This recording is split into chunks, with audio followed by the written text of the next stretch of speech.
নমস্কার। আমরা যখনই ঈশ্বরের নাম নিতে বসি, জপ করতে বসি বা ধ্যানে বসি, ঠিক তখনই মনের ভেতর এক তুমুল ঝড় শুরু হয়। আজ বসের দেওয়া বকা, কাল বাজারে কি কিনতে হবে, কিংবা 10 বছর আগের কোনো পুরনো দুঃখের স্মৃতি, সব যেন ঠিক সেই জপের সময়ই মনে পড়ে। মন এক মুহূর্তের জন্য স্থির হতে চায় না। আমরা হতাশ হয়ে ভাবি, আমাদের দ্বারা বোধহয় এসব হবে না।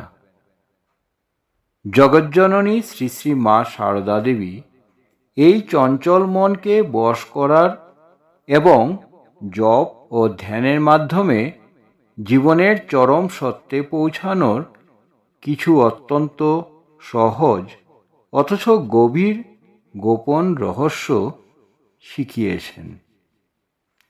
আজ মায়ের জীবনের কিছু দুর্লভ বাস্তব গল্প এবং উপদেশের মাধ্যমে আমরা জানব কিভাবে জপ ও ধ্যানকে সিদ্ধ করা যায়।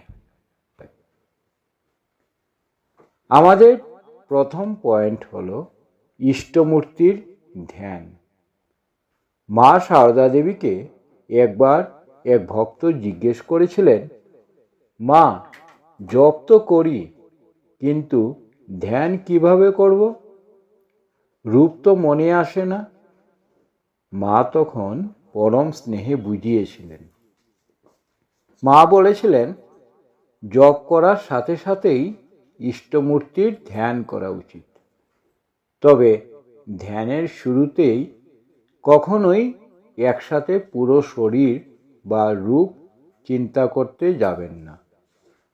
শুরুতে কেবল দেবতার মুখমণ্ডল চিন্তা করতে হয়। সেই শান্ত করুণাময় মুখচ্ছবিটি মনে মনে ফুটিয়ে তুলুন। যখন মুখাবয়বটি মনের পর্দায় স্পষ্ট হয়ে উঠবে, তখন ধীরে ধীরে পা থেকে মাথা পর্যন্ত সমস্ত অঙ্গের রূপ দর্শন বা ধ্যান করার চেষ্টা করা প্রয়োজন। চরণের নখ থেকে শুরু করে তার পরিহিত বস্ত্র এবং হাতের মুদ্রা সব কিছু নিখুঁতভাবে দেখার চেষ্টা করুন। এর ফলে মন অন্য কোনো চিন্তায় যাওয়ার সুযোগই পাবে না। কিন্তু যদি মন কোনোভাবেই কোনো কথা না শুনে, বাতাস ছাড়া যেমন গুড়ি ওড়ে না, তেমনি মন যখন অতিরিক্ত চঞ্চল থাকে, তখন তাকে আটকানোর একটা বিশেষ টেকনিক আছে। শাস্ত্র এবং মা সারদা দেবী বলেছেন, মন খুব চঞ্চল থাকলে তা স্থির করার জন্য সামান্য সময়ের জন্য শ্বাস প্রশ্বাস বন্ধ করে বা প্রাণায়াম করে ধ্যানের চেষ্টা করা যেতে পারে। তবে মনে রাখবেন, এখানে মা একটি বড় সতর্কবার্তা দিয়েছেন। মা বলেছেন, এটি যেন অতিরিক্ত করা না হয়। অনেকেই ভাবেন অনেকক্ষণ শ্বাস আটকে রাখলেই বোধহয় মন তাড়াতাড়ি স্থির হবে, কিন্তু মা পরিষ্কার বারণ করেছেন, কারণ এতে হিতে বিপরীত হতে পারে। মাথা গরম হয়ে যেতে পারে এবং স্নায়বিক সমস্যা দেখা দিতে পারে। তাই যা করবেন শরীরের ক্ষমতার ভেতরে থেকে খুব স্বাভাবিকভাবে করবেন।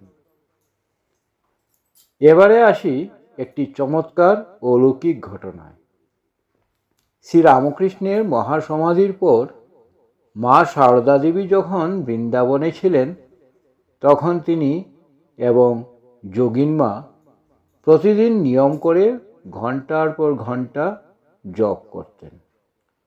জপ করতে করতে মায়ের মনের অবস্থা এমন এক স্তরে পৌঁছাত যা সাধারণ মানুষের কল্পনার বাইরে। মা বলেছেন, জপ করতে করতে যখন ধ্যানে মন সম্পূর্ণ মগ্ন হয়ে যায় এবং মনের ভেতরে ইষ্টের রূপ জীবন্ত হয়ে ফুটে ওঠে, তখন জপের আর প্রয়োজন থাকে না। ধ্যান সিদ্ধ হওয়া মানেই সব হওয়া। এখানে একটি সুন্দর উদাহরণ দেওয়া যায়। আমরা যখন কোনো বড় দালানের ছাদে উঠতে যাই, তখন আমরা সিঁড়ি ব্যবহার করি। কিন্তু ছাদে পৌঁছে যাওয়ার পর কি আমরা সিঁড়িতেই দাঁড়িয়ে থাকি? না, ঠিক তেমনি জপ হলো সেই সিঁড়ি, আর ধ্যান বা ঈশ্বরের রূপ দর্শন হলো সেই ছাদ। ছাদে পৌঁছে গেলে সিঁড়ির আর প্রয়োজন থাকে না। জপ করতে করতে যখন মন সেই পরম শান্তিতে ডুবে যায়, তখন জপ আপনা আপনি সিদ্ধ হয়ে যায়।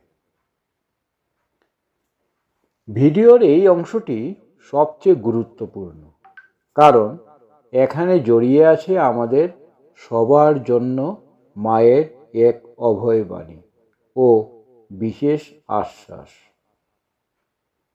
ভক্তরা প্রায়ই মাকে বলতেন, মা, জপ করতে বসি কিন্তু মন তো বসে না, তাহলে কি কোনো লাভ হচ্ছে না? মা হেসে উত্তর দিতেন, মন বসুক বা না বসুক, নিয়মিত জপ করে যাও, কাজ করে যাও। মায়ে একটি অসাধারণ উপমা দিয়েছিলেন। তিনি বলেছিলেন, বাতাস যেখানে নেই সেখানে প্রদীপের শিখা যেমন একদম স্থির হয়ে সোজা জ্বলতে থাকে, যাকে শাস্ত্রে নিবাত নিষ্কম্প বলা হয়, প্রতিদিন নিয়ম করে অভ্যাস করতে করতে চঞ্চল মনও একদিন ঠিক সেই রকম স্থির হয়ে যাবে। এবার শুনুন কর্মফল বা প্রারব্ধ কাটার সেই বিখ্যাত গল্পটি। একবার এক শিষ্য মাকে জিজ্ঞেস করলেন, মা, আমাদের ভাগ্যে বা কপালে যা লেখা আছে, জপ তপ করলে কি তা বদলে যায়? মা তখন পরম নিশ্চিন্তে উত্তর দিলেন, অবশ্যই যায় বাবা। জপ তপ করলে মানুষের কর্মফল বা প্রারব্ধের তীব্রতা অনেক হ্রাস পায়। মা বুঝিয়ে বললেন, ধরো একজনের প্রারব্ধ বা পূর্বকর্মের ফলে তার পায়ে একটা বড় চার ফোটার কথা ছিল, অর্থাৎ তার পা কেটে খুব বড় দুর্ঘটনা হওয়ার কথা ছিল। কিন্তু সে যদি নিয়মিত ঈশ্বরের নাম জপ করে, তবে ভগবানের কৃপায় সেই মস্ত বড় দুর্ঘটনাটি স্রেফ একটা ছোট সূচ ফোঁটার মতো সামান্য একটু আঁচড় লেগে কেটে যাবে। ভাবুন একবার, ঈশ্বরের নাম আর জপের কত বড় শক্তি, যা আমাদের জীবনকে ধ্বংস করে দিতে পারত, তা জপের শক্তিতে সামান্য একটা সোচ ফোঁটার ব্যথায় রূপান্তরিত হয়ে যায়। মা আরও বলতেন, ঠাকুরকে বা আপনার ইষ্টকে একদম নিজের ভাববে, দূর আকাশের কোনো দেবতা ভাববে না। তিনি আপনার এতটাই আপন যে তাকে মন খুলে সব বলা যায়, আবদার করা যায়।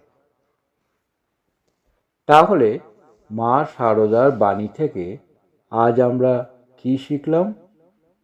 প্রথমত, জপের সাথে সাথে ইষ্টের চরণ থেকে মুখ পর্যন্ত ধ্যানের অভ্যাস করা। দ্বিতীয়ত, মনকে জোর না করে প্রয়োজনে হালকা প্রাণায়ামের সাহায্য নেওয়া। তৃতীয়ত, মন বসুক আর নাই বসুক, প্রতিদিন জপ কখনো বাদ না দেওয়া, কারণ এই জপই একদিন প্রদীপের শিখার মতো মনকে স্থির করবে এবং আমাদের জীবনের বড় বড় বিপদকে সামান্য আঁচড়ে কাটিয়ে দেবে।